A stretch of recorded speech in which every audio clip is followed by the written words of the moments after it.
ஒரு மனிதன் இப்ப இன்னைக்கு சீனிவாசன் மாவட்ட செயலாளர், அவரு தங்கமணி, அவர் தம்பி தங்கமணி அவர்கள், திரு கோகுலேந்திரன், நாங்கள் இருக்கோம்னா சரி இவங்கெல்லாம் பொறுப்பா கட்சி நடத்தணும் நம்பிக்கை தானே நீங்க வந்திருக்கீங்க.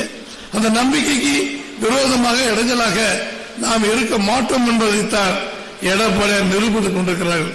இன்னைக்கு என்ன சொல்றாங்க, என்ன பிரச்சனை, அவரால் என்ன பேச முடியுது, ஸ்டாலினால ஏதாவது பதில் சொல்ல முடிகிறதா? நம்முடைய எடப்பாடியார் கேட்கிற கேள்விக்கு என்ன மாதிரி பதில் சொல்ல முடியுதா? ஒண்ணுமே கிடையாது. பொம்மை ரோபோ பொம்மை மாதிரி வர்றாரு, காரை விட்டு இறங்குறாரு, மின்னல் வேகத்தில் போறாரு, கட் பண்றாரு, போயிடுறாரு. அவரால் முடியலன்னு சொல்லி உதயநிதி ஸ்டாலினை போட்டிருக்காரு. என்ன பண்ணாலும் அவர் என்ன சொல்றாரு, நான் கேட்ட கேள்விக்கு நீங்க பதில் சொல்லல, அப்ப நீங்க பொம்மை முதலமைச்சர் தானே, ரோபோ முதலமைச்சர் தானே, நான் நடைமுறைப்படுத்தாத ஒரு செக்டர் தானே, உங்களுக்கு அந்த அட்மினிஸ்ட்ரேஷன் பவர் இல்லைன்னு தானே கேட்கிறாரு. அது உண்மையை நிரூபிக்கிறார். உதயநிதி யார்? அந்த கட்சியில வேற ஆளே இல்லையா? ஏன்னு கேட்டா எங்க கட்சியில எத்தனை பேர் நாங்க இருக்க, என்ன பண்ண, உங்களுக்கு கட்சிக்கு என்ன சம்பந்தம்? திமுகவுக்கு ஸ்டாலினுக்கும் உதயநிதிக்கு என்ன சம்பந்தம் இருக்குது? உயிரோடு இருக்கிற ஒரே சாட்சி அவங்க பாட்டி தயாநிதி அம்மா தான். அந்த அம்மா தயாளம்மா, அவங்க வீட்டில் போய் அவர் கேட்கணும், அம்மா தாத்தாவுக்கும் நம்ம கட்சிக்கு சம்பந்தம் இல்லைங்கிறாரு. உண்மையானா அவங்க உண்மையா மனசாட்சி பேசினா சொல்லுவாங்க, ஆமா அப்ப உங்க தாத்தாக்கு இதுக்கு சம்பந்தம் இல்லை. எம்ஜிஆர் அவருக்கு அவருடைய செப்புகள் அண்ணா அந்த சந்தர்ப்பம் இருந்தா அவர் கேட்டுக்கணும், தெரிஞ்சுக்கணும். சூழ்நிலை இருக்கிற நிலைமைகள் எல்லாமே நீங்க ஒரு 85 கோடியில அவங்க அப்பாவுக்கு எழுதாத ஒரு பேனாவை கடற்கரையில் வைக்கிறார். என்னப்பா ஒரு பேனா அவர் பிடிச்சி எழுதுனா அதுக்கு ஒரு நினைவு சின்னம்னா இதை கடவுளுக்காவது அடுக்குமா? நம்ம வீட்டு வரி பணம், நம்ம ரத்தத்தை சிந்தி உருவாக்கின வரியில அதை எடுத்து 85 கோடிக்கு, ஆனா நிறைய கொள்ளையடிச்சு அறக்கட்டளை வச்சிருக்காங்க. அதுல எடுத்துக்கிட்டு 15 கோடி 100 கோடி மலேசியால கூட கொண்டு போய் சிங்கப்பூர்ல கூட எழுதாத பேனா வைங்க. எங்க பணத்தை ஏண்டா எடுக்கிறேன்னா அதை பற்றியும் கண்டுகொள்ளக்கூடாது. எதை வேணாலும் செய்வேன், நான் சர்வாதிகாரி, இப்படித்தான் செய்வேங்கிற சூழ்நிலையில ஓடி இருக்காங்க. உங்களுக்கு சொல்றேன் தோழர்களே, தேர்தலில் நான் 22,000 ஓட்டுல ஜெயிக்கிறேன்னு எல்லாம் முடிஞ்சிருச்சு. ஓட்டு எண்ணி திடீர்னு பார்த்தா தபால் ஓட்டு எண்ணிட்டு இருக்காங்க. தபால் ஓட்டு எண்ணும்போது பார்த்தீங்கன்னா 5000 ஓட்டு நம்ம அரசு அதிகாரிகள் திமுக ஓட்டு போட்டிருக்காங்க. 22ல 5 சில்லறதா நீங்க ஜெயிச்சிட்டாங்க. நல்ல வேலை கடைசியில் தபால் ஓட்டு இருந்தாங்க. அப்ப 17,000 சில்லற ஓட்டுல நான் ஜெயிச்சேன். ஏன் இதை சொல்றேன்னா 5000 ஓட்டுகள் ஒரு தொகுதியில அரசு ஊழியர்கள் இன்றைக்கு போட்டாங்க. 234 தொகுதியில் அவங்க இருக்கிறத சிந்திச்சு பாருங்க. அவங்களுக்கு கொடுத்த வாக்குறுதி என்னாச்சு?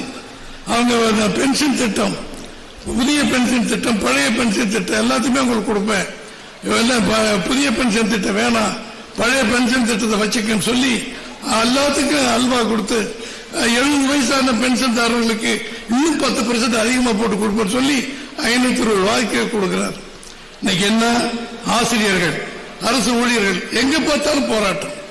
அவன் சொல்றான், எதிர்கட்சியா இருக்கும்போது எங்களை ஓடி ஓடியும் பார்த்தாரு ஸ்டாலின், அந்த பதவியை மீண்டும் அவர் கொடுக்க போகிறோம். புரியுதா நான் சொல்றது? எதிர்கட்சியா இருக்கும்போது கொஞ்சம் சிந்தனை இங்க வைங்கப்பா, வீட்டு பிரச்சனை அப்புறம் யோசிப்போம். இவருங்க அதாவது ஸ்டாலின் எதிர்கட்சியா இருக்கும் போது அரசாங்க ஊழியர்களை வந்து போராட்டம் வந்து பார்த்தாராம். இப்ப முதலமைச்சர் ஆனதுக்கு பின்னால வரல. நான் ஆட்சிக்கு வந்த உடனே உங்களுக்கு நன்மை செய்யறேன்னு சொன்னார். அதனால் மீண்டும் அவருக்கு எதிர்கட்சி பதவி தரப்போகிறோம். என்ன அர்த்தம்? தோக்கடிக்க போறோம்ன்றாங்க. நமக்கு பெரிய சாதகம். ஒரு 1 லட்சம் 2 லட்சம் பேர் இன்னைக்கு அரசு ஊழியர்களா இருக்காங்க. நம்ம போன தடவை எடப்பாடியார் வெற்றி பெறாத போது அந்த 21வது தேர்தலில் 1,90,000 ஓட்டு தான் அவங்களுக்கு நமக்கு வித்தியாசம். 10 கோடி 20 கோடியெல்லாம் இல்லை, வெறும் 2 லட்சம் ஓட்டுக்கு 10,000 ஓட்டு கம்மி, 1,90,000 ஓட்டு தான். அது வாங்கி இருந்தால் இன்னைக்கு ஆளுங்கட்சி அதிமுக கழகம், முதலமைச்சர் எடப்பாடியார். 125 ஓட்டுல ஸ்ரீநகர் சத்யா தோத்துட்டார் அதிமுக. இவங்க தொகுதியில் திருச்செங்கோடு மாவட்டத்தில் 4-5 பேர் 200 ஓட்டு 500 ஓட்டுல தோத்திருக்காங்க. நேற்று புள்ளி விவரங்கள்லாம் சொன்னார். 500 ஓட்டு 1000 ஓட்டுல 43 எம்எல்ஏக்கள், நம்முடைய எம்எல்ஏக்கள் வெற்றி வாய்ப்பு இழந்துட்டாங்க. 175 பேர் நம்ம இருக்கிறோம் கூட்டணி கட்சியோட. நான் மாண்புமிகு எடப்பாடியார் அவர்கள் தலைமையிலே அதிமுக எம்எல்ஏவும் நம்முடைய கூட்டணி கட்சியை சேர்ந்து 75 பேர், அம்மா இருக்கும்போது 62 பேர் தான். அவங்க 2 பேர் சக்தியும் எடப்பாடியார் கொடுத்து மறுபடியும் 75 ஆக்கியிருக்காங்க. இந்த 43 வந்திருந்தா நம்மளை யாருமே அசைச்சிருக்க முடியாது.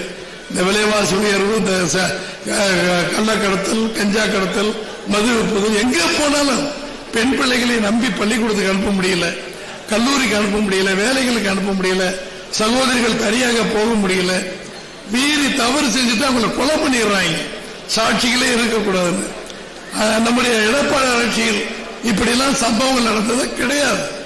முதலமைச்சர் பொறுப்பு எடப்பாடியார் பள்ளி போலீஸை இலாக வைத்திருந்த அவர் கட்டுப்பாட்டில் வைத்திருந்தார்கள். இங்கே எல்லாமே பண்ணிக்கலாம். கஞ்சா விற்கிறது திமுக, எங்க பாருங்க, எங்க பாட்டிலுக்கு 10 ரூபா விற்கிறான், இப்ப 20 ரூபாய் போச்சுக்கிறான். அதுக்கு பெரிய சயின்டிஸ்ட் செந்தில் பாலாஜி வந்திருக்காரு. அவர் தான் மதுவிலக்கு மந்திரி. அவர் மறுபடியும் வந்த உடனே தைரியமான தம்பியே வருக, மனதிடம் படித்த தம்பியே வருக, உறுதியான தோழனே வருகன்னு சொல்லி வெட்கம் இல்லாமல் ஒரு லஞ்சம் வாங்கி சிறைக்கு போய் ஜாமீன் வந்த ஒருவருக்கு முதலமைச்சர் செந்தில் பாலாஜிக்கு வரவேற்பு கொடுக்கறதா இதை விட கேவலம் இந்த தமிழ்நாட்டு மக்களுக்கு ஏதாவது இருக்கா? இப்ப என்ன போட்டிருக்கான், அந்த இடி டிபார்ட்மெண்ட்ல இருந்து மதுவில அந்த புலனாய்வு துறையில இருந்து போட்டிருக்கான். மந்திரியா இருக்கிறதுனால தான் நாங்க இதுவரைக்கும் அவருக்கு நாங்க ஜாமீன் கொடுக்கல. இப்போ அவர் மந்திரி ஆயிட்டாரு. நிச்சயமாக டிரைவர் கண்டக்டர்ல லஞ்சம் வாங்குறதை நாங்க நிரூபிக்கிறதுக்கு சாட்சிகள் வச்சிருக்கோம்.